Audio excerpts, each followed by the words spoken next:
আল্লামা এমামউদ্দিন মহোদয়ের চরিত্রকে দোষ করা যাবে না।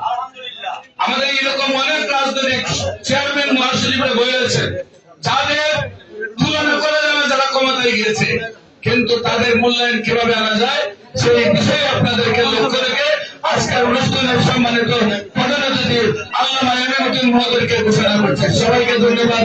আসসালামু আলাইকুম। আরো উপস্থিত আছেন ডক্টর শাহরিয়ার বিকাশ সাদ, চেয়ারম্যান গণমুক্তি জোট, আখতার হোসেন নির্বাহী প্রধান বাংলাদেশ সাংস্কৃতিক মুক্তি জোট, মোহাম্মদ নুরুল হুদা মহাসচিব বাংলাদেশ পিপলস পার্টি, বাংলাদেশ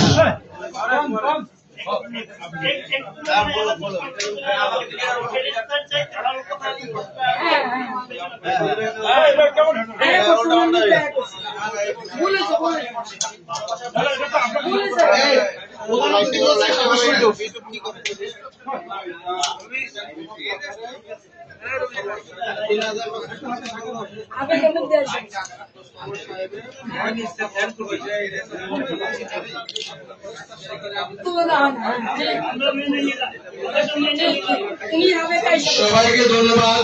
হয়তো আমি একটা কথা বলে ফেলেছেন, বাংলাদেশ প্রগতিশীল পার্টি সৈয়দ নাজমুল শাহিন নিয়ে আসার জন্য আপনাদেরকে আহ্বান জানিয়ে আমি আমার স্বাগত বক্তব্য এখানে শেষ করছি। আমার আলোচনায় ভুল ত্রুটি হলে ক্ষমা চাচ্ছি। সবাইকে ধন্যবাদ। আসসালামু আলাইকুম ওয়া রাহমাতুল্লাহি ওয়া বারাকাতুহু।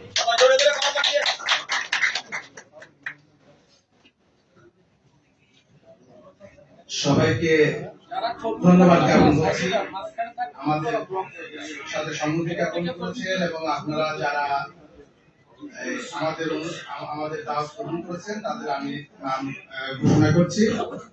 জিয়াউর রহমান আহ্বায়ক, জাতীয় অধিকার মঞ্চ কেন্দ্রীয় সংসদ, আব্দুল্লাহ আল মামুন মহাসচিব বাংলাদেশ লেবার পার্টি, ইকবাল হোসেন স্বপন মহাসচিব ন্যাশনাল কংগ্রেস এনসিপি, নিউটন অধিকারী বাংলাদেশ জাতীয় হিন্দু মহাজোট, সিদ্দিকুর রহমান বাংলাদেশ পিপলস পার্টি।